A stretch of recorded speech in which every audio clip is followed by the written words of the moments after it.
peserta pelatihan CCMS dan ujian sertifikasi Certified Contract Management Specialist. Terima kasih sudah hadir di kelas online untuk malam hari ini, pendalaman materi CCMS. Pada malam hari ini tema kita adalah menyusun spesifikasi teknis, yang alhamdulillah sebagai pembicara Pak Ika Gunawan sudah hadir pada malam hari ini. Pak Ika adalah salah satu ahli pengadaan dan saat ini di BPK ya Pak ya, Badan Pemeriksa Keuangan ya Pak Ika ya? Iya, sebagai salah satu staf di BPK. Mungkin saya persilahkan langsung saja Pak Ika. Baik. Assalamualaikum warahmatullahi wabarakatuh. Selamat malam Bapak Ibu semua. Misal kalau dari daftar ini ada 4 orang nih ya. Pak Prio, Bapak AC atau Bu AC ini. Pak Rusdadi dan Bu Uji. Baik Bapak Ibu semua, saya diamanatkan untuk menemani Bapak Ibu pada sesi webinar kali ini membahas mengenai spesifikasi teknis ya. Menyusun spesifikasi yang merupakan bagian dari materi untuk sertifikasi CMS Ibu semua. Baik, nama saya Ika Gunawan. Ya, saya sehari-hari widya suara di Pusdiklat BPKP. Mudah-mudahan kita bisa saling sharing terkait dengan bagaimana menyusun spesifikasi teknis. Ya, mungkin supaya tidak berpanjang karena ini waktunya cuma sampai 8:30, saya akan mulai saja, Bapak Ibu semua. Nah ini, jadi tujuan materi ini adalah setelah mempelajari modul ini, Bapak Ibu semua, Bapak Ibu diharapkan mampu menyusun spek-tek pengadaan berjas. Jadi nanti dalam rangka sertifikasi CMS, memang nanti Bapak Ibu dituntut untuk bisa unjuk kerja. Ya.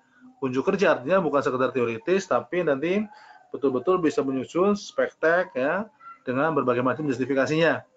Nah, karena itu modul ini menjadi salah satu bagian materi yang perlu dipahami, sehingga harapannya setelah sekarang online ya secara teoritis, kemudian nanti tatap muka, itu Bapak Ibu waktu diuji kemudian bisa menunjukkan unjuk kerja penyusunan spesifikasi teknis.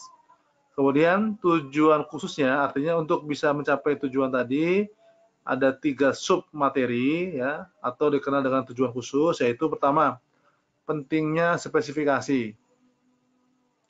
Kemudian yang kedua, Bapak Ibu nanti diminta untuk mampu menjelaskan kalau sampai ya salah dalam menyusun spesifikasi ya. Salah itu bisa apa? Bisa nggak benar, bisa nggak jelas dan lain-lain lah ya. Nggak benar itu apa? Ya bisa terlalu rinci atau terlalu umum ya. Tidak jelas, tidak benar, tidak sesuai dengan tujuan dan lain-lain lah ya. Kemudian peserta mampu membuat spek-tek pengadaan berjas sesuai dengan kebutuhan ya, dan paket berjas yang ya direncanakan untuk berbagai macam jenis barang dan jasa. Jadi harapannya nanti setelah Bapak Ibu selesai modul ini dan sampai tetap muka bisa mencapai tujuan-tujuan seperti ini. Ya. Baik, nah ini bagian satunya, Ibu semua. Kita bicara definisi dan urgensi spesifikasi dalam pengadaan barang dan jasa. Ya. Nah nih, sedikit ilustrasi sebelum masuk ke hal-hal yang lebih serius ya. Sebetulnya menyusun spesifikasi itu sebetulnya kegiatan sehari-hari kita pun sebetulnya kita terbiasa menyusun spesifikasi ya. Misalnya lah dalam rumah tangga kita, dalam keluarga kita ya, kita satu keluarga malam ini nih, nah ini kebetulan malam-malam nih pas ya, kita misalnya ingin makan malam, nah gitu, ingin makan malam, oke? Artinya apa? Kebutuhannya adalah berarti kita butuh makan malam untuk memenuhi ya tujuan bahwa malam ini mesti kenyang ya, mesti kenyang, cukup makan untuk bisa tidur nyenyak lah, ya. Nah, kemudian sampailah kepada kebutuhan kan. Nah, ini anggaplah kepala rumah tangganya itu sebagai PPK, sebagai orang yang menyusun spesifikasi, meminta order kepada ya supplier gitu kan.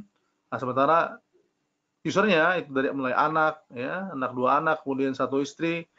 Nah ini, itu kan beda-beda kebutuhannya, requirement-nya, ya.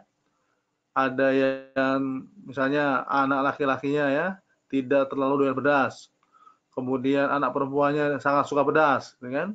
Kemudian istrinya suka pedas tapi nggak suka ya, tambahan pete.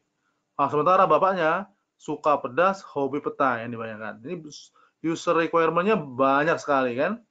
Nah ini kalau salah menyusun spesifikasi, misalnya apa? Hanya menyesuaikan spesifikasi versi bapaknya, otomatis ya ibu dan anak-anaknya nggak akan menikmati.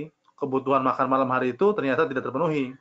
Atau sebaliknya, ya kalau hanya memenuhi misalnya salah satu spesifikasi punya anaknya ya tidak pedas, nah ini bapaknya nggak menikmati nanti, ya, nggak selera. Nah dalam rangka itu maka sudah pilihannya adalah ya butuh nasi goreng, swakola atau penyedia. Nah swakola artinya apa ya? Swakola berarti ya bapaknya minta ibunya untuk menggoreng nasi di rumah lah supaya semua requirement dari masing-masing user itu terpenuhi. Atau ke penyedia berarti kita bikin spek, paling tidak ada 4 spek ya, 4 spek nasi goreng meskipun sama-sama nasi goreng tapi detail speknya berbeda sesuai dengan kebutuhan masing-masing ya. Nah itu, jadi kalau lihat dari case di atas, analisisnya akan seperti ini. Ayah sebagai PPK, yaitu anak istri sebagai user. Ya. Anak istri memberikan informasi kepada ayah mengenai ya, requirement mereka. Ayah kemudian butuh penjual nasi goreng, maka ayah menginformasikan spesifikasi kepada penjual nasi goreng. Ya. Kemudian nanti penjual nasi goreng akan menyediakan nasi goreng sesuai dengan informasi yang disampaikan oleh ayah, gitu kan? Oke. Nah, kemudian ayah akan mendeliver kepada usernya. Nah, ini kira-kira analoginya sebetulnya penyusunan spesifikasi ini tidak jauh dari konsep makan nasi goreng lah, gitu ya, supaya nggak terlalu serius ini, ya. Oke, bagus semua. Jadi kira-kira itu ilustrasi dari apa namanya, ya, materi kita sebetulnya. Kita lanjutkan. Jadi setelah tadi kita sedikit ilustrasi mengenai ya menyusun spesifikasi itu sebetulnya tidak serumit apa yang kita pikirkan ya. Sebetulnya konsep berpikirnya adalah sama seperti kita sedang memenuhi kebutuhan keluarga kita ketika mau makan malam lah. Nah, itu ya seperti disampaikan tadi. Nah, sekarang kita bahas Bapak Ibu semua pengertian ya definisi dari spesifikasi. Menurut license tahun 2000 ya, itu specification is a statement ya, pernyataan-pernyataan of the attribute ya of a product, process or services. Jadi pernyataan-pernyataan dari atribut lah ya yang menggambarkan dari suatu proses pembuatan produk atau jasa ya. Kemudian kalau dalam modul ASP3 ya 2010 ASP3 itu adalah yang namanya spesifikasi adalah uraian terperinci. Ya, terperinci itu artinya yang sampai menggambarkan kebutuhan ya mengenai syarat requirement dari kinerja suatu barjas atau pekerjaan seperti mutu material, metode kerja, ya, dan standar kualitas pekerjaan dan lain-lain. Intinya harus diberikan oleh penyedia ya kepada kita sebagai kebutuhan yang kita nyatakan sesuai dengan tujuan kita ya. Jadi kira-kira itulah definisi spesifikasi. Nah, kemudian kita lihat sekarang apa yang dimaksud dengan fungsi spesifikasi. Ya. Fungsi spesifikasi dalam modul kita dibahas mengenai fungsi pertama adalah sebagai media komunikasi. Ya. Nah, kita sebagai pembeli tentunya perlu media untuk menyampaikan kebutuhan kita seperti apa supaya penyedia menyediakan kita ya barang jasa seperti yang kita butuhkan, kan? Maka medianya adalah spesifikasi, ya.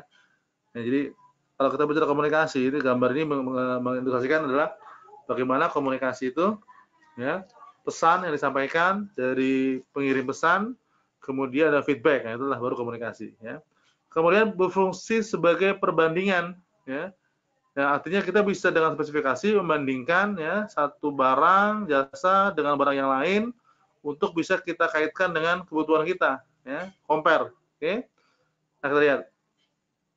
Spek yang dibuat oleh pembeli, maka spek akan memberikan info kepada penyedia mengenai apa yang merupakan kebutuhan kita. Maka itu disebut dengan fungsi komunikasi. Kemudian, spek yang ditawarkan oleh penyedia tentunya akan menjadikan gambaran dari atribut yang ditawarkan. Otomatis akan menjadi perbandingan satu dengan yang lain, compare.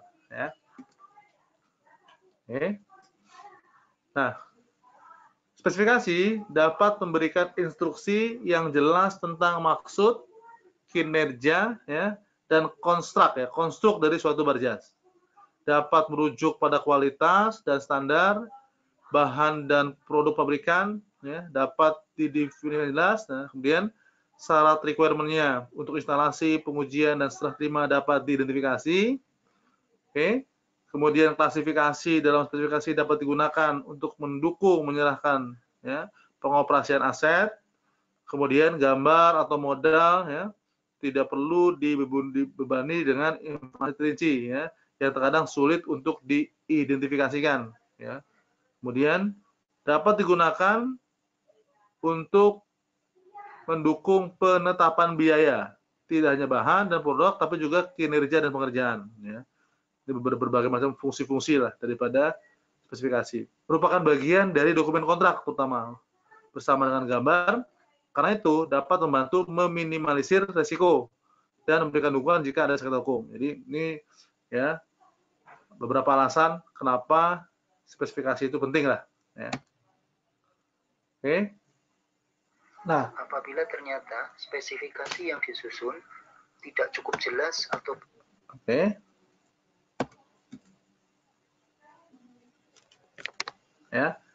Nah, halo. Ya. Akibat spesifikasi yang tidak jelas atau nggak benar, ya, tentunya akan berakibat pada rakyat, ya. Produk atau layanan yang dikirimkan menjadi tidak sesuai kebutuhan. Nah, tadi seperti disampaikan di awal bahwa spesifikasi itu disusun sebagai atribut daripada pernyataan kebutuhan, ya. Nah, ketika spesifikasi disusun tidak benar, otomatis dikhawatirkan nanti penyedia akan menyampaikan produk atau layanan tidak sesuai dengan kebutuhan karena salah di kita, salah menyusun spesifikasi. Ya, misalnya apa? Ya, kita mintanya LCD proyektor. Nah, ini karena kita nggak tahu bedanya misalnya proyektor sama monitor lah itu ekstrimnya. Nah, akhirnya kita hanya tulis LCD saja. Ternyata yang datang nanti LCD monitor. Nah, ini kan kacau nih. Ya. Penawaran calon penyedia menjadi tidak sesuai. Ya. Contoh gini. Tenaga ahli yang dibutuhkan sebetulnya ya ekonomi pembangunan, tapi karena kita hanya tulis ekonomi gitu kan, akhirnya yang datang malah ekonomi manajemen, kan jauh tuh ya, jauh keilmuannya, jauh keahliannya ya. Kemudian bisa juga gara-gara salah spesifikasi tidak ada penawar ya, karena apa, nggak jelas ini minta apa sih gitu kan. Nah, konsultan maka bisa membantu untuk pembangunan daerah ya.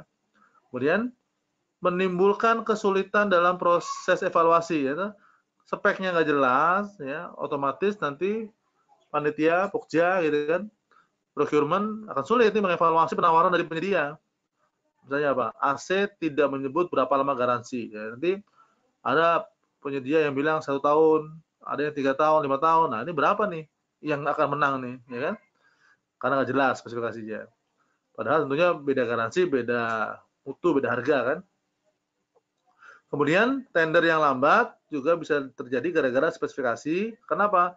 Mesti perlu clearance kan, klarifikasi pada calon penyedia supaya ini ternyata kemarin kurang rinci nih seterusnya lah, kurang jelas. Sehingga misalnya apa? Spek hanya ahli ekonomi, padahal tadi ahli pembangunan. Timbulnya addendum kontrak. Gara-gara tadi spek yang jelas, toh. Akhirnya kita paham setelah kejadian, ternyata wah, ini kita minta ukuran keramiknya misalnya ya, 30 kali 30. Wah, padahal di pasar udah nggak ada sekarang, gitu kan. Nah, ini contoh lah. Contoh beberapa akibat daripada risiko kesalahan menyusun spesifikasi. Nah, secara teoritis, Bapak-Ibu semua, spesifikasi itu mesti efektif dan efisien. Jadi, salah satu ilmu pengadaan yang menurut saya memang bagus sekali sekarang sedang perkuat lah ya. Jadi pengadaan itu bukan sekedar masalah prosedur ya, bukan sekedar masalah proses gitu ya, tapi yang tidak kalah pentingnya, bahkan mungkin yang lebih penting adalah bagaimana pengadaan itu adalah value for money. Dan salah satu unsur yang penting supaya pengadaan bisa value for money itu adalah ya ketepatan pada spesifikasi. Nah, ketepatan pada spesifikasi itu ya akan berpengaruh kepada value for money. Ya, karena value for money adalah efektif dan efisien dan ekonomis lah ya. Nah, tadi seperti disampaikan tadi kan, misalnya spesifikasi nggak jelas, ya under spec, berarti nggak akan efektif. Ya. Kemudian spesifikasinya terlalu bagus, ya nggak efisien. Ya. Dan itu akan semua pengaruh ke sana. Jadi, maka oleh karena itu supaya bisa tepat, ya spesifikasinya, ya maka tadi tepat kualitas, tepat kuantitas, tepat waktu, tepat lokasi, tepat harga ini sebenarnya nanti akan menjadi elemen spesifikasi juga. Ya. Oke, nah ini jadi kita lihat ya perbedaan antara efektif, efisien, dan ekonomi ini. Penjabaran lebih lanjut daripada value for money-nya. Ya. Penjabaran lebih lanjut dari value for money. Nah, jadi ketika tepat mutu, ya, tepat jumlah, tepat waktu, tepat tempat, otomatis berarti apa? Akan efektif karena tujuan tercapai. Nah, sementara kalau kita bicara tepat, ya, sumber daya, ya, maka disebut dengan efisien. Nah, kaitannya kepada rupiah sumber daya itu menjadi tepat ekonomis. Nah, ini makanya tiga ini kalau tercapai disebut dengan value for money. Oke. Nah, ini kontribusinya adalah tadi tepat mutu, tepat jumlah ketika ya menggambarkan tepat ya spesifikasi. Oke, nah itu Bapak Ibu semua ya bagian pertama. Nah, sekarang kita masuk ke bagian kedua. Ya. Bagaimana penyusunan dan penetapan spesifikasi. Setelah tahu kita bagaimana pentingnya spesifikasi, resiko salahnya, bagaimana kaitannya kepada value for money. Sekarang kita masih bisa mampu menyusun supaya jangan sampai terjadi kesalahan-kesalahan seperti yang disampaikan tadi. Jangan sampai terjadi risiko seperti tadi. Jangan sampai tujuan pengadaan value gagal gara-gara salah spesifikasi. Ya. Oke, kita lihat. Kalau dalam PP 16 ya, PP 16 2016 sebetulnya spesifikasi itu sudah dimulai sejak tahapan perencanaan. Ya. Nah, yang lalu yang 54 2010 itu perencanaan oleh PAKPA. Nah, sekarang oleh PPK ya. Berarti dengan kata lain ya, ini kemudian muncul diskusi juga nih. Berarti PPK itu siapa gitu kan? Apakah PPK itu user? Nah, itu kan itu kita nggak bahas di sini. Tapi intinya siapapun itu ya adalah sejak perencanaan itu sudah menyusun spesifikasi ya. Kemudian nanti pada tahapan persiapan ya setelah anggaran jadi, maka spesifikasi yang tadi sudah susun ya bisa direview. Nah, review itu artinya apa? Ya bisa mungkin sama, bisa berubah, bisa diperinci dan lain-lain lah ya. Atau tadi ada alternatif spesifikasi dan lain-lain lah, nah, itu bisa. Baru kemudian ditetapkan spesifikasi ya pada tahapan persiapan. Oke. Ya. Nah, itu. Jadi ternyata spesifikasi itu sudah disusun sejak tahapan buat anggaran ya. Nah, penyusunan spesifikasi dalam tahapan perencanaan apa bedanya dengan tahapan persiapan? Nah, tentunya tadi karena perencanaan itu disusun ya, ibaratnya tahun sebelumnya T-1 gitu ya. Atau year -1 gitu kan. Oleh karena itu estimasinya kita sedang bicara estimasi gitu kondisi 1 tahun ke depan. Nah, tentunya yang namanya ya deviasi itu mesti ada gitu. Nah, kecuali kita seorang estimator yang unggul ya. Artinya kita sudah memastikan bahwa setahun ke depan tuh nggak akan ada perubahan. Bisa saja spesifikasinya dibikin sama dengan kondisi saat nanti mau beli gitu kan. Nah, oleh karena itu sebetulnya konsep berpikirnya adalah karena ini T-1, maka spesifikasi pada tahapan perencanaan tentunya dapat disusun lebih umum lah ya, tidak terlalu detail ya. Karena bicara estimasi tahun ke depan kan. Toh kenapa? kelemahannya juga ketika terlalu rinci nanti menyusahkan juga ketika dibeli ternyata barangnya nggak ada, gitu kan. Nanti ada peluang untuk deviasi ini, tapi juga tentunya bukan berarti deviasinya terlalu jauh. Nah, ini namanya bukan perencanaan, itu tebak-tebakan, gitu kan. Tetap pakai kaidah-kaidah ilmiah, ya, estimasi yang bagus, analisa pasar yang kuat, sehingga estimasinya juga relatif deviasinya nggak terlalu jauh lah. Nah, kemudian dengan spesifikasi, maka kemudian disusunlah anggaran biaya ya di tahap perencanaan. Oke. Kemudian ini akan dipakai untuk menghitung ya, untuk menentukan paketnya seperti apa, apakah digabung, apakah dipecah dan seterusnya. Ya. Oke. Nah, kemudian pada tahapan persiapan tentunya spesifikasi yang tadi sudah disusun dalam perencanaan, itu maka kata kuncinya bukan dibuat, tapi direview. Toh tadi di awal yang bikin juga PPK, ya. Sekarang yang menyusun tahapan persiapan juga PPK. Nah, karena tadi awalnya adalah T-1 dengan deviasi yang ada, nah sekarang persiapan itu harusnya relatif sudah pasti karena ini menjelang tersedia barjas, ya. Maka info terkini mengenai kesediaan barjas, harga, ya, alternatif barjasnya, pemenuhan TKD dan lain-lain itu harus sudah menjadi lebih detail, ya. Karena nanti spesifikasi dalam tahapan ini akan tertuang dalam kontrak, ya. Harus detail, rinci, ya. Harus merupakan work breakdown structure lah, gitu katanya. Terus kalau tadi RAB ya di perencanaan sekarang diganti menjadi HPS. Artinya sama, ya.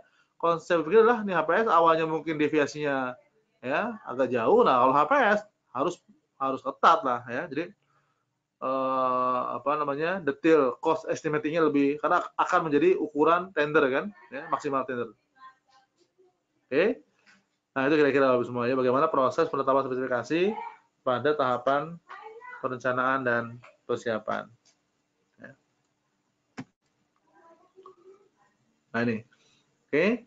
Nah, dalam tahapan-tahapan tadi baik perencanaan maupun di persiapan, intinya nyusun spek itu mesti kata kuncinya adalah kebutuhan dulu.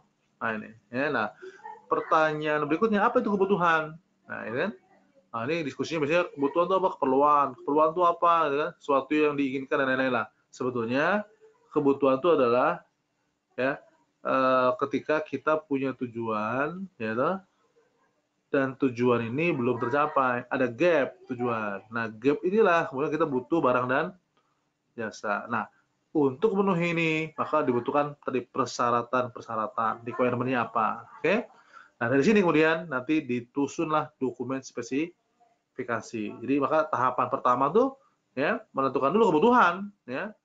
Baru kemudian syarat-syarat untuk memenuhi kebutuhan tadi baru didefinisikan apa itu spesifikasinya, ya. Oke, nah kita bahas sekarang ya. Apa itu identifikasi kebutuhan, ya. Oke, sebetulnya identifikasi kebutuhan itu adalah tadi kan sederhananya adalah kita butuh ya, misalnya kita lapar, maka kebutuhannya apa? Makan. Belum tentu kan?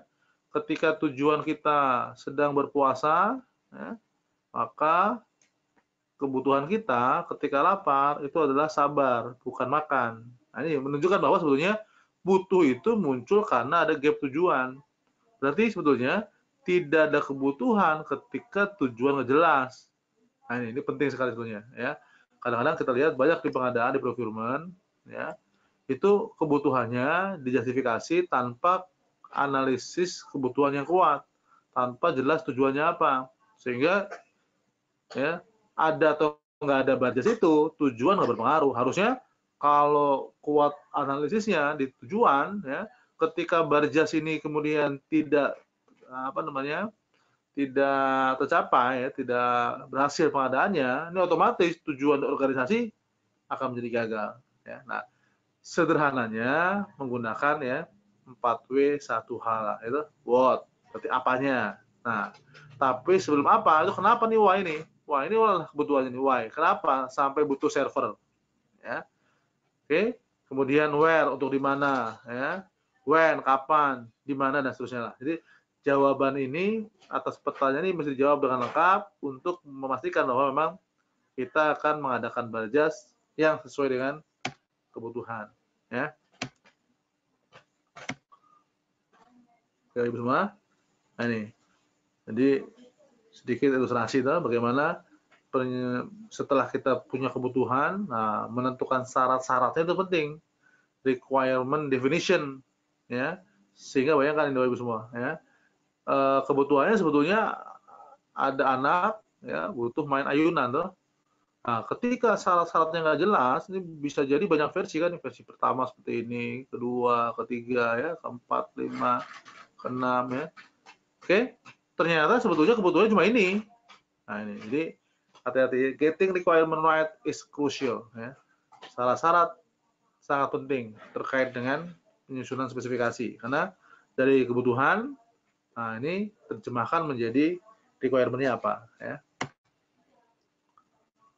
Nah ini, beberapa hal yang perlu diperhatikan dalam menyusun requirement atau syarat-syarat terkait dengan penyusunan spesifikasi. Pertama adalah memastikan tadi mutu, ya. Masalah mutu, uraikan apa sih mutunya, nah gitu kan. Kemudian tadi jumlah, ya, how many, kemudian where, ya, dan when-nya. Oke, nah biasanya seringkali spesifikasi itu, ya, hanya berkutat di teknis gini kan. Nah, padahal sebetulnya ya teknis, ya jumlah, ya lokasi, bahkan ini nih tambahan tingkat layanan, ya. Jadi kita harus jelas dari suatu barjas yang kita butuhkan itu nanti yang kita peroleh itu tingkat layanan seperti apa. Jangan sampai nanti komplain yang bulan hari misalnya kita butuh software aplikasi konsultan. Nah konsultannya ternyata setiap tahun minta update. Nah ini kan padahal kita pengen satu aplikasi yang kita beli, kemudian hak ciptanya kita dapatkan gitu kan, sehingga tiap tahun kita nggak tergantung misalnya gitu kan. Nah ini kan tingkat layanan yang kita harus pastikan, jangan sampai kita terjebak dengan, ya, pembelian yang kemudian tingkat layanan jelas. Atau kita beli komputer tadi contohnya kan, nah, beli dapat barangnya datang bagus dipakai 3 bulan kemudian rusak minta update, nah ternyata software supaya udah nggak ada, ya. Kemudian terakhir adalah anggaran, biaya, karena anggaran akan mempengaruhi juga, ya, kemampuan untuk memenuhi requirement tadi. Oke, nah secara umum persyaratan dapat disusun, ya, dengan memperhatikan hal-hal sebagai berikut. Pertama apa? Fungsi dan kinerja. Jadi apa sih yang dibutuhkan? Ya, sebetulnya terjemahan dari kebutuhan. Kemudian apa sih ukuran? Ya, desain yang utamanya apa, esensialnya. Kemudian standar kalau ada, ya, standar internal eksternal, standar nasional, regional, ya.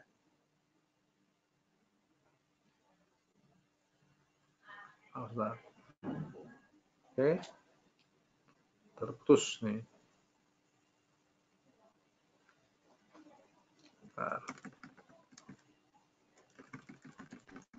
Bentar, itu terputus ya.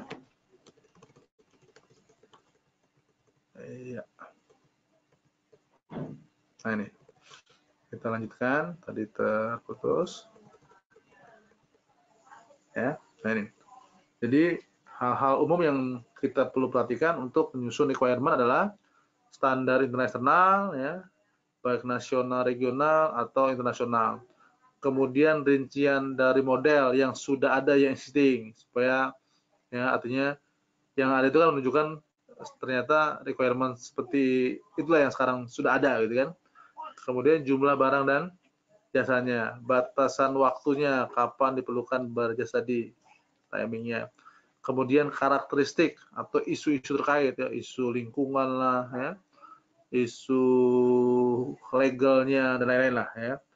Kemudian kondisi kesehatan dan keselamatan. Nah itu sekarang sudah gencar-gencar K3L, K5 dan seterusnya. Ya. Jadi ini hal-hal yang perlu ditanyakan sebelum kita menyusun spesifikasi. Ya. Oke. Nah ini beberapa deskripsi dari ya, dari elemen kunci spesifikasi. Ya. Pertama, ruang lingkupnya apa sih, gitu kan? Karakteristik dari spesifikasi apa? Kinerjanya mau kayak apa, ya. Kemudian poin umum ketika membuat spesifikasi ini harus wajar, ya, dan mudah diperiksa, ya. Kemudian kalau perlu ada standar nasional, ya, atau bahkan internasional, ini ditulis dalam bahasa yang sederhana, ya, sebisa mungkin ya, paham ya, orang lain yang baca. Bukan hanya bahasa teknis, hanya orang yang buat yang tahu kan. Kemudian beberapa isu ya ditangani waktu nyusun spesifikasi. Ini pertama masalah tanggung jawab ya, cut off-nya di mana? Kapan title berpindah dari pembeli ke penjual ya, atau penjual ke pembeli. Kemudian membongkar muatan ya, kapan, di mana, tanggung jawab siapa. Kemudian commissioning kalau barangnya jasanya butuh pengujian. Kemudian fasilitas di lokasi seperti apa. Kemudian faktor-faktor lain yang juga dipertimbangkan. Nah, itu deskripsi elemen kunci. Ini contohnya nih, informasi dalam spesifikasi kira-kira seperti ini. Ya. Judul, nomor referensi, dokumen terkini seperti apa, daftar isi dan seterusnya lah. Ya. Nah, itu ya ilustrasi ya bahasan di bagian 2 mengenai bagaimana menyusun spesifikasi. Jadi di bagian 2 tadi gimana? Bahas pertama bahwa yang namanya spesifikasi menyusunnya harus sesuai dengan kebutuhan. Nah, kebutuhan itu disusun kaitannya pada tujuan, 4W ya, 1H. Kemudian susun requirement tadi ya.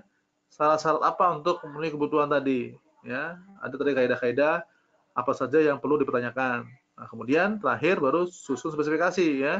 Ada beberapa deskripsi elemen kunci dari spesifikasi tadi. Nah, sekarang di bagian ketiga, Bapak Ibu semua, ya, bagaimana mendeskripsikan, menggambarkan spesifikasi supaya jelas tadi, ya. Nah, pertama tentunya ya, kita sebagai penyusun spesifikasi sebagai PPK harus ya memperoleh sumber informasi yang sebanyak-banyaknya dan valid, ya toh? Oke. Nah, itu dari siapa? Bisa dari end user. Karena bagaimanapun ya, barjas yang akan kita beli, yang akan kita adakan, itu nanti akan dipakai oleh end user. Ya, jangan sampai nanti end user ternyata ya tidak mau pakai gara-gara spesifikasi nggak sesuai kebutuhannya dia kan. Nah ini, misalnya apa? Kita bicara di rumah sakit, ya. Kalau mau beli alat tes, misalnya alat USG, ya, alat macam lah untuk dokter kandungan, ya tanya dokter kandungannya. Jangan sampai nanti dibeli kemudian dia nggak pakai. Ya. Kemudian bisa juga sumber informasi berasal dari industri, ya, barang dan jasa. Ini perlu ya survei ya, perlu mempelajari bagaimana industri di bidang barjas yang kita mau adakan. Kemudian standar dan informasi pengujian dari tenaga ahli, nah, ya, komunitas, profesional atau peneliti itu juga bisa menjadi bagian informasi. Instansi pemerintah ya, misalnya kalau konstruksi lah, itu ada Litbang PU, kan. Kalau misalnya apa namanya aplikasi ya, software ya, mestinya ada Kominfo dan lain-lain lah. Kemudian, nah komunitas ahli pengadaan juga bisa menjadi sumber informasi karena tentunya teman-teman di ahli pengadaan biasa beli banyak jenis barjas, tentunya dia punya informasi yang bisa dipakai untuk menyusun spesifikasi. Ya. Contoh di industri IT ya, beberapa standar industri ini. Ya. Oke. Nah, lihat ya. Spek barjas disusun memperhatikan dari mutu, jumlah dan seterusnya lah ya. Sudah dibahas. Nah, terlihat nih. Dari sekian banyak ya, ini tadi mutu, jumlah, waktu, kita akan bahas satu persatu nih ya. Pertama, spek harus memperhatikan mutu dari barang dan jasa ya. Pertama, tingkat mutu barang. Biasanya apa? Tingkat mutu barang itu diterjemahkan menjadi fungsi barang, ya, keandalan, kemudian kompatibilitas dan lain-lain. Tingkat mutu jasa konsultan tentunya kepada ya kualifikasinya di bidang apa, pengalaman dan lain-lain. Konstruksi termasuk dan adalah mutu bagaimana metode pelaksanaan pekerjaan, yaitu mutu. Kemudian jumlah, nah ini ya, jumlah dan waktu, berapa jumlahnya, kemudian kapan, ya, kemudian termasuk waktu penyerahan dan lain-lain. Kemudian tingkat layanan misalnya kan, nah ini kita perlu sampai misalnya apa, tingkat kecepatan respon terhadap keluhan pengguna jasa. Oke, misalnya 2 kali 24 jam mesti direspon, gitu kan. Hal yang sama berlaku pula untuk purna jual, dan lain-lain lah. Itu intinya tingkat layanan, ya. Oke, nah ini ya dari modul LKPP, modul ITC sebetulnya itu ada banyak cara sebetulnya menyusun spesifikasi, ya. Ada yang ekstrim satunya conformance spec, ya. Ekstrim satunya performance spec. Bedanya apa? Ketika conformance spec itu speknya berarti dirinci betul mengarah kepada menggambarkan barang dan jasanya, ya. Oke. Sementara kalau di performance itu menggambarkan bukan barjasnya tapi menggambarkan kinerja dari barjasnya, ya. Nah, oleh karena itu sebetulnya kalau kita lihat ya, dari cara waktu membuat tentunya yang performance lebih singkat karena yang penting kita tahu apa yang dibutuhkan.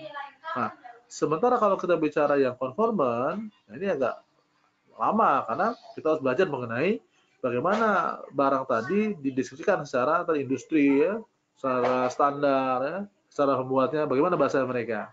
Oke. Nah, sementara terlihat resiko kinerja tidak puas.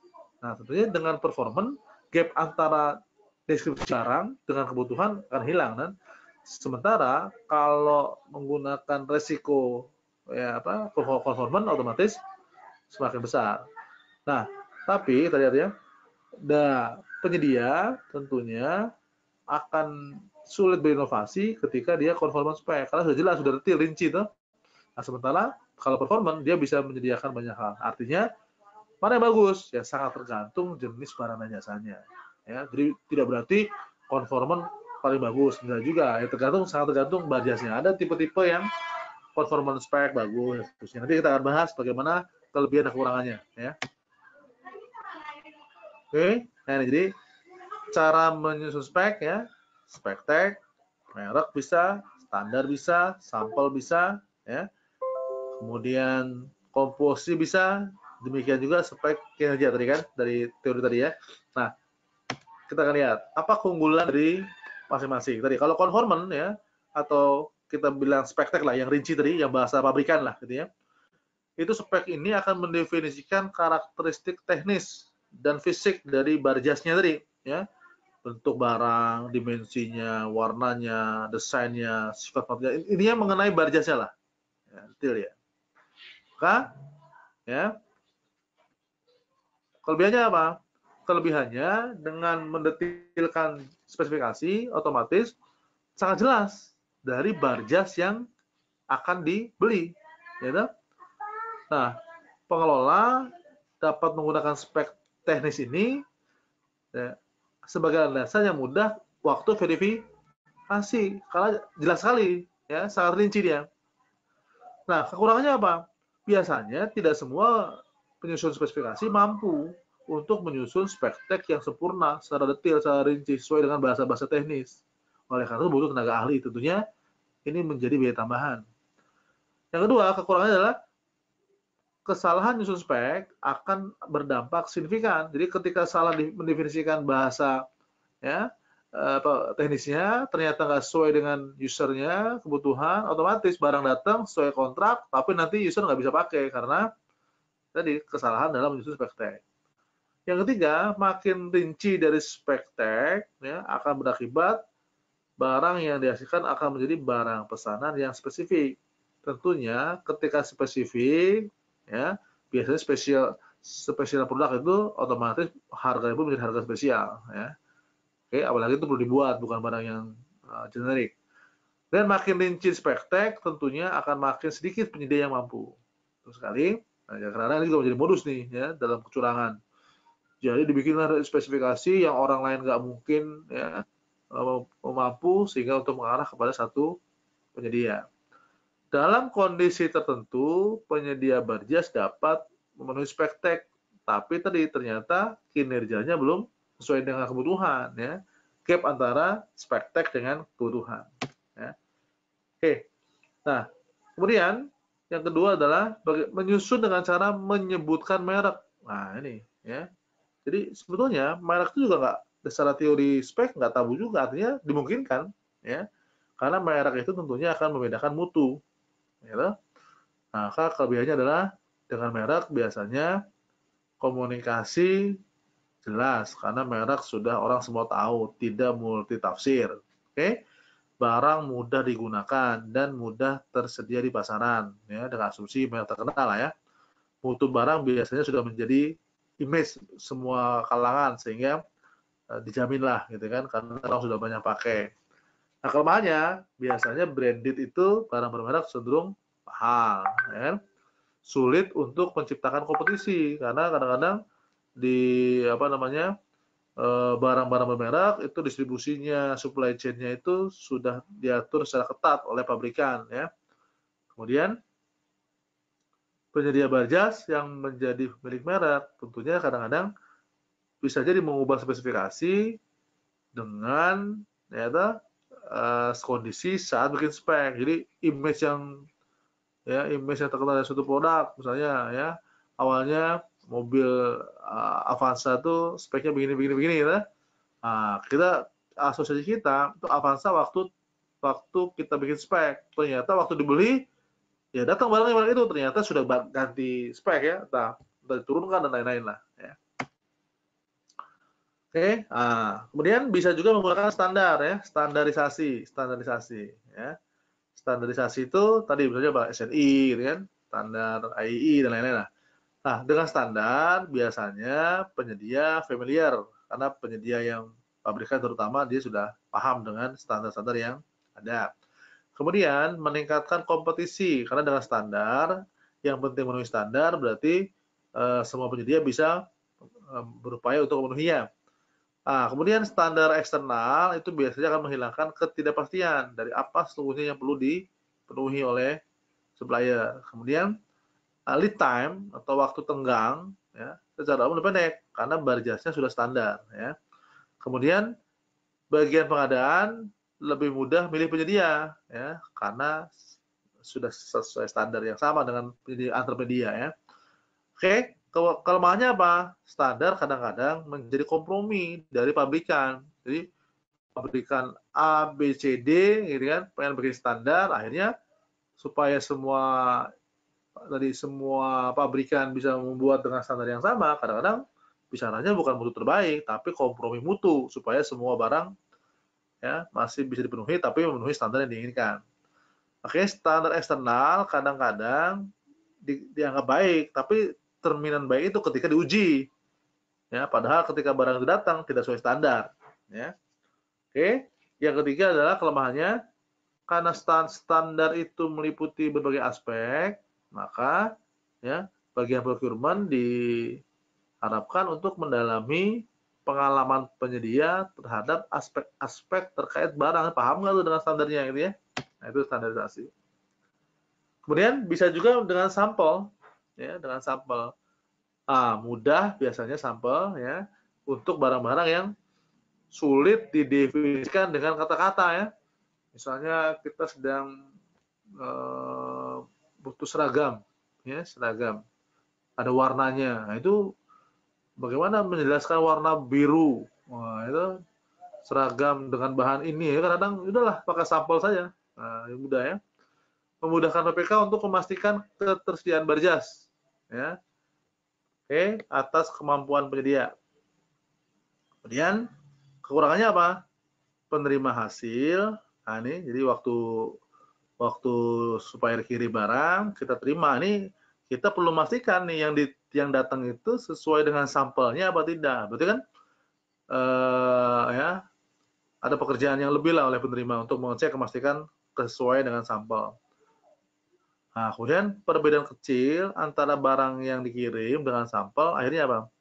Kadang-kadang sulit karena tadi ya ya artinya kita harus betul-betul mencocokkan kan, nah, itu manusiawi lah karena akan terlewat. Oleh karena itu kadang-kadang perlu alat uji ya, kadang-kadang itu nggak mudah. Oke, kemudian spek lain adalah komposisi ya, spesifik rinci karena ada komposisinya. Kemudian kelemahannya apa? Butuh tenaga ahli untuk memastikan komposisi ya, misalnya obat-obatan, ya, komposisi beton dan lain-lain lah ya.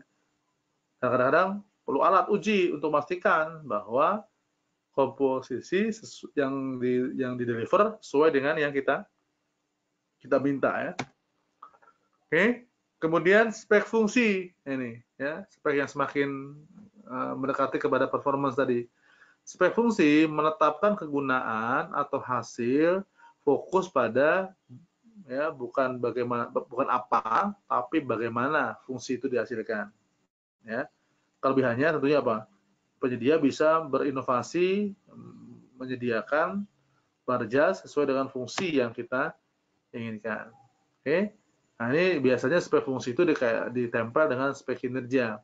Spek yang bicaranya ya lebih ke output atau outcome. Kelebihannya ya target ukuran penyedia barang jelas sehingga kriteria penerimaan juga lebih jelas ya. Oke, jadi spek fungsi kinerja akhirnya apa? Ya. Biasanya isinya apa yang mau dicapai, lebih kepada tujuan, performance ya. Jadi kebutuhan kita apa, tahu. Sehingga tingkat outputnya misalnya apa? Kita pengen komputer ya yang kecepatannya sekian kilobyte atau gigabyte atau megabyte per second. Ya, jadi terserah mau mereknya apa, mau speknya bagaimana, kita pengennya kayak gitu kan. Atau tekanan maksimum, misalnya kita pengen beton yang ya itu ditekan ya, maksimum sekian dan seterusnya lah. Itu namanya fungsi kinerja. Input misalnya apa? Material ya. Kemudian lingkungan operasi, misalnya frekuensi suara dan lain-lain. Interface ya dan lain-lain itu contoh beberapa spek fungsi dan kinerja. Jadi tidak hanya bicara outputnya, termasuk sampai ke proses juga. Oke. Tingkat mutu, tingkat keamanan ya, tingkat pemeliharaan, ya, tambahannya lama waktu, semuanya juga itu kinerja ya. Oke. Nah, kelebihannya apa? Fungsi dan kinerja spek tadi tentunya apa? Penyedia akan bisa berinovasi sehingga dia menggunakan semua keahliannya untuk menyediakan spek yang kita minta, yang kita syaratkan. Kemudian lebih mudah menyusun itu dibanding spek tek yang tadi ya bahasa pabrikan, bahasa orang teknis lah. Yang penting kita tahu apa yang kita butuh ya. Resiko penyedia tidak mampu ya. Nah, itu agak kurang, kemudian dibanding dengan spek tek akan lebih banyak penyedia yang mampu memenuhi syarat. Nah, kurangannya apa? Nah, jika penyedia kemudian ya merasa bahwa saya punya barang yang teknologinya agak spesifik, tapi sebetulnya memenuhi kebutuhan kita, ini bahaya juga kan? Khawatir waktu kita pakai ya ternyata kita tidak mampu pakai gara-gara teknologinya berbeda, kita nggak familiar. Padahal kalau dipakai oleh penyedianya ternyata sesuai dengan kebutuhan kita gitu ya. Dan masing-masing barjas mungkin akan memberikan solusi berbeda untuk fungsi dan kinerja barang yang sama. Oleh karena itu, Pokja mesti membuat perbandingan, ya, melakukan evaluasi atas barjas mengenai tingkat ya pemenuhan kebutuhannya. Oke, nah sekarang kita akan bahas Ibu semua bagaimana menyusun spek jumlah ya. Kalau tadi spek mutu, sekarang spek jumlah ya. Nah ini jumlah ketika salah ya kekurangan nggak efektif. Kelebihan juga nggak efisien. Jadi bukan berarti wah yang penting sebanyak-banyaknya, bukan gitu juga ya. Maka kita perlu pastikan ya menganalisis dari mulai tadi kebutuhan, outcome-nya ya, butuh output berapa sampai kepada input ya. Jadi harus ada justifikasi yang kuat nih supaya berapa jumlahnya. Kemudian spek waktu dan tempat ya, jadwal kedatangan. Pastikan mempertimbangkan ya delivery time, commissioning, pengecekan oleh kita ya. Lokasi, pastikan ya jangan sampai ada pekerjaan tambahan yang kita nggak rencanakan untuk memindahkan barang ya kepada site di mana barang itu akan berfungsi ya. Oke, kemudian metode transportasinya, metode packaging dan lain-lain. Nah, itu semua adalah spek waktu dan tempat. Kemudian tadi spek tingkat layanan penyedia. Pastikan ya bagaimana respon time, bagaimana pelatihan teknis, ya, bagaimana pemeliharaan, jual dan lain-lain lah, ya. Nah, ditambah info lain, ya, di samping mutu, jumlah, ya, waktu, tempat, layanan jual juga informasi lain, ya, kontak person sederhananya, ya. Ini bagaimana nanti kalau kita mau panggil supplier, manggil tanggung jawabnya, ke siapa yang dikontak, ya. Terus perlu juga diceritakan mengenai latar belakang sehingga bisa menjadi referensi ketika ada masalah, ya. Kemudian kriteria menentukan pemenang. Kenapa sampai dia yang menjadi supplier? Ya. Dan aspek-aspek legal itu bisa menjadi tambahan informasi lain. Ya. Nah, Bapak semua, itu mengenai ya elemen unsur-unsur yang mesti disusun spesifikasinya tadi, dari mulai mutu, jumlah dan seterusnya ya. Mutu itu dari mulai konforman sampai pada fungsi dan kinerja ya. Nah sekarang kita lihat, kita membedakan jenis spesifikasi berdasarkan ya jenis barjasnya. Bagaimana kalau barang jadi, bagaimana barang yang perlu diproduksi ya. Nah kalau kita lihat ya barang jadi contohnya apa, misalnya mobil, kertas, artinya tinggal beli di toko lah, beli di pabrikan, beli di distributor ya. Nah kalau yang diproduksi ya tentunya konstruksi pasti dibuat ya, konsultasi ya dibuat. Nah maka tentunya agak sedikit perbedaan cara menyusun spesifikasinya. Kalau kita bicara barang ya, yang hanya bicara tadi ya, hanya bicara adalah barang jadi, berarti kita nggak perlu tahu juga bagaimana proses dia bikinnya, apa bahan-bahannya, tapi kita sudah paham bagaimana harusnya suatu output. Maka waktu menyusun spesifikasi barang lebih diarahkan kepada bagaimana mendeskripsikan output, tidak perlu inputnya ya. Jadi kita nggak perlu juga misalnya mau beli kertas ya, kita bilang bahwa bahannya mesti dari kayu gini, repot nanti kan. Cukup saja kertas, output ukuran sekian ya, tingkat keputihannya sekian, dan gitu kan, dan terusnya. Nah, lain dengan jasa. Ketika jasa, artinya waktu kita meminta penyedia untuk menyediakan jasa ya, terkait dengan suatu produk jasa, maka output ini akan tergantung proses dan inputnya. Oleh karena itu, menyusun spesifikasi jasa sebaiknya di samping output, pastikan juga metode kerja, proses dan lain-lain, pastikan juga input kan. Ya. Misalnya apa? Kita bicara gedung, ya, gedung bangunan. Ya. Nah, ini kan kita bicara dari kualitas batu saja, kualitas semen, kualitas pasir, itu akan berpengaruh pada tingkat beton. Ya. Kualitas besinya dan seterusnya. Itu dari mulai input. Ya. Kemudian metode kerjanya, bagaimana dia bikin betonannya, bagaimana bikin dan seterusnya. Baru bicara output bangunannya. Ya. Nah, itu kalau konstruksi, konsultan, jasa lain mestinya speknya meliputi keseluruhannya. Ya. Nah, ini contoh kalau spesifikasi barang, semua ya. Jadi ada teknisnya, yang penjual dan lain-lain ya. Oke. Nah, kemudian kalau yang tadi jasa, ya, maka inputnya apa? Materialnya, ya, alat-alatnya, orangnya, ya kan? Diproses, metode kerjanya, outputnya nanti, ya, bagaimana kinerja kalau sudah selesai. Oke, nah ini contoh pekerjaan konstruksi nih. Ya. Bisa belajar di sistem informasi belajar intensif mandiri bidang konstruksi. Nah, gitu ya. Oke, contoh spesifikasi jasa lainnya. Ya.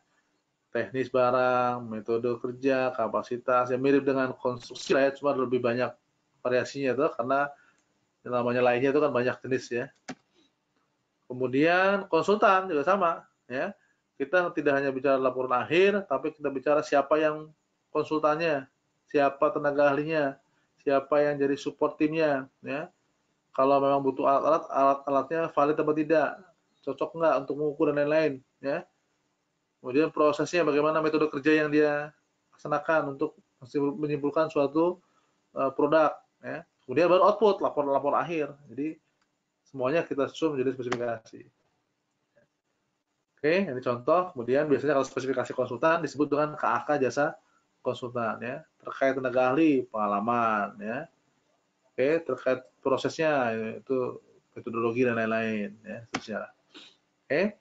Nah, itu bagian ketiga Bapak semua ya, bagaimana mendeskripsikan spesifikasi. Nah, ini bagian terakhir ya. Bagian terakhir di materi spek adalah setelah kita susun, kita deskripsikan, nah kemudian kita cek lagi, kita analisis yang kita susun tadi sesuai nggak ya dengan kebutuhan dan lain-lain. Oke, maka kita bahas dulu, apa sih yang dimaksud dengan spek yang bagus? Nah, ini paling tidak harus memenuhi 5C nih, ya. Clear, concise, comprehensive, consistent, and correct. Ya. Clear itu jelas, ya. Jangan sampai bias, ya. Oke, ambigu, jangan sampai begitu. Concise, jadi bukan berarti terlalu ya, terlalu panjang lebar, malah nggak yang penting-penting. Hanya memuat hal yang penting-penting saja. Komprehensif tadi, menggambarkan lingkup pekerjaan supaya jelas. Jangan sampai, oh ini nggak diatur gitu kan. Padahal itu kebutuhan kita. Konsisten, nah ini jangan sampai berubah-berubah ya.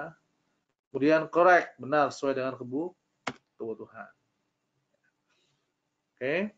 Nah, implikasi ketika ya pengadaan tidak sesuai kebutuhan ya, maka sebaiknya menggunakan metode spesifikasi ya yang tepat, ya.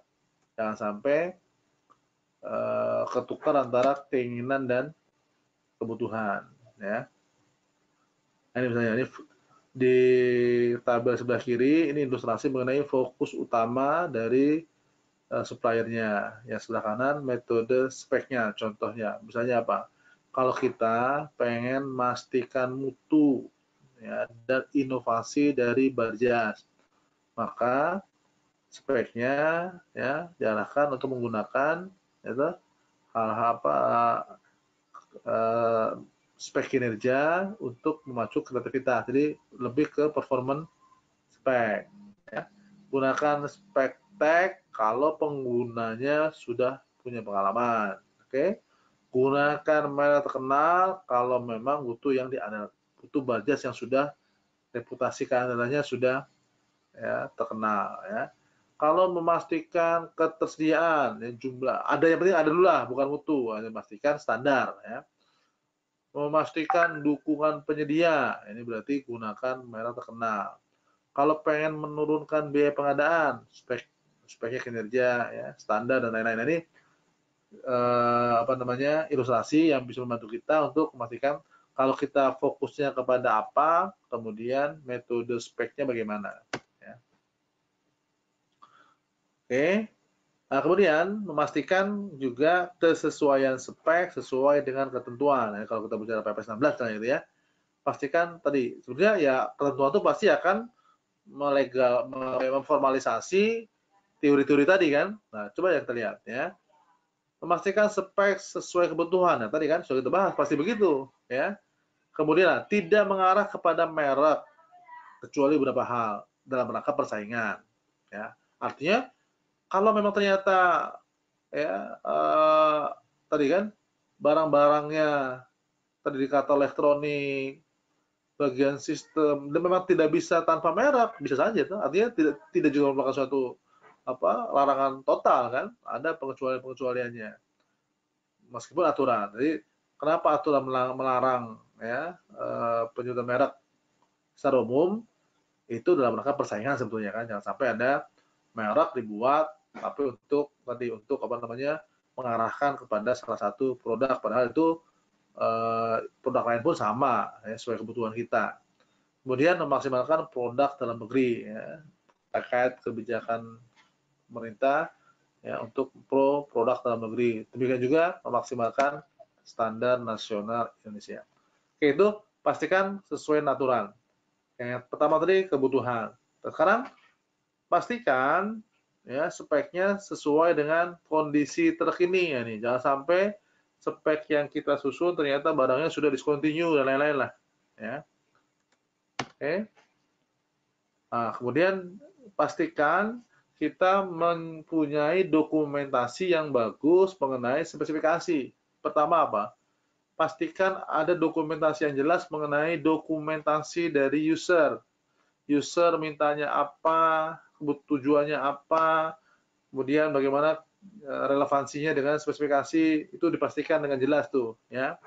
Kemudian hasil kaji ulang dari KAK-nya dipastikan. Jadi setelah mungkin KAK-nya didefinisikan oleh user ya, kita mengkaji ulang, memastikan ya.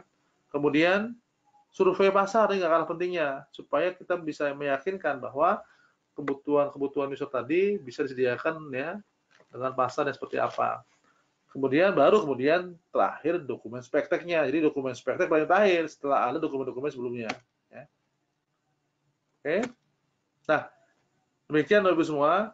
Itu kira-kira rangkaian materi ya sebagai gambaran awal dari penyusunan spesifikasi. Salah satu materi ya wajib untuk kompetensi CMS bisa menyusun spesifikasi teknis ya. Oke, masih ada waktu sekitar ya 10 sampai 15 menit. Barangkali ada pertanyaan bisa kita diskusikan. Silakan. Saya akan coba lihat ya. Ada pertanyaan tidak nih, Pak Hendro? Halo? Iya, Pak. Apakah ada? Bentar, Pak. Ini ada pertanyaan, Pak, dari Dr. W. Riawan Chandra. Menanyakan Pak Chandra. Kayak sering ketemu kita dengan Pak Chandra nih. Menanyakan bagaimana cara menguji atau melakukan preview atas ketepatan dalam penyusunan spesifikasi. Ya. Seperti itu, Pak. Nah, saya coba ini Pak Hendro. Iya. Belum kelihatan saya. Atau Pak Riawan mau diskusi langsung? Ya, saya sudah banyak. Bagaimana cara menguji atau melakukan preview atas ketepatan penyusunan spesifikasi.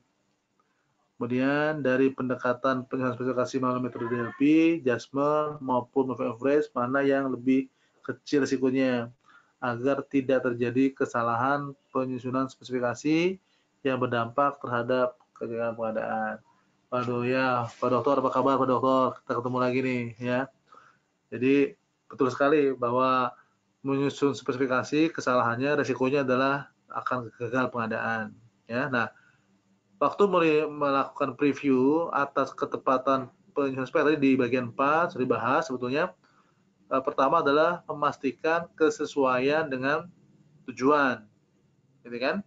Kemudian memastikan kesesuaian dengan peraturan, memastikan dengan updating, itu hal-halnya lah. Nah, kemudian ini Pak Chandra, ya, Pak Riawan, bagus sekali nih menggunakan pendekatan DLP, ya, adjustment atau moving average, ya. Sebetulnya metode apapun, ya, akan sangat bagus terkait dengan ya barang dan jasanya. Sangat tergantung barang dan jasanya. Satu. Yang kedua, menurut saya informasi yang diperoleh seperti apa, ya. Jadi kalau kita bicara DLP ya, DLP ini kan lebih kepada nanti pakar kan, ya. Bagaimana untuk baris tertentu memang kita perlu memastikan bahwa reviewnya oleh pakar, gitu kan. Adjustment kalau yang menjustmentnya ahli bagus, gitu. Kemudian moving average ini kan bicara data historis, ya. Jadi sebetulnya tiga tadi bisa dipakai, ya. Atau kalau mau dipastikan mana yang lebih kecil ya tiganya dipakai Pak, lebih kecil lagi kan, nah gitu dia. Jadi kombinasi DLP, kombinasi adjustment, kombinasi average ya, sehingga kita bisa yakin bahwa ya sudah kita bisa preview, wah ini kayaknya sudah cocok dengan yang tadi sesuai kebutuhan, sesuai dengan aturan ya, update terkini dan lain-lain lah. Mungkin begitu Pak Riawan ya. Ya, ini sudah ketemu Pak Riawan nih, luar biasa. Salam hormat Pak.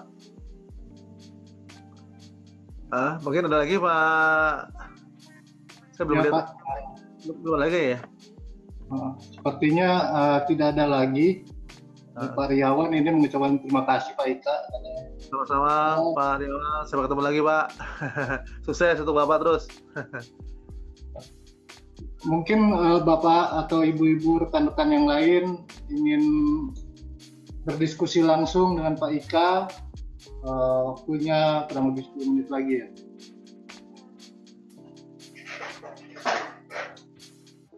Silakan Pak, Bu. Sepertinya tidak ada Pak Ika ini.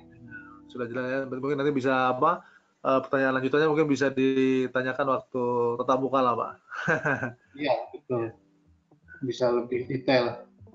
Ya, mudah-mudahan sesi ini bisa memberi gambaran awal lah. Nanti kemudian bisa didiskusikan saat tatap muka, Pak.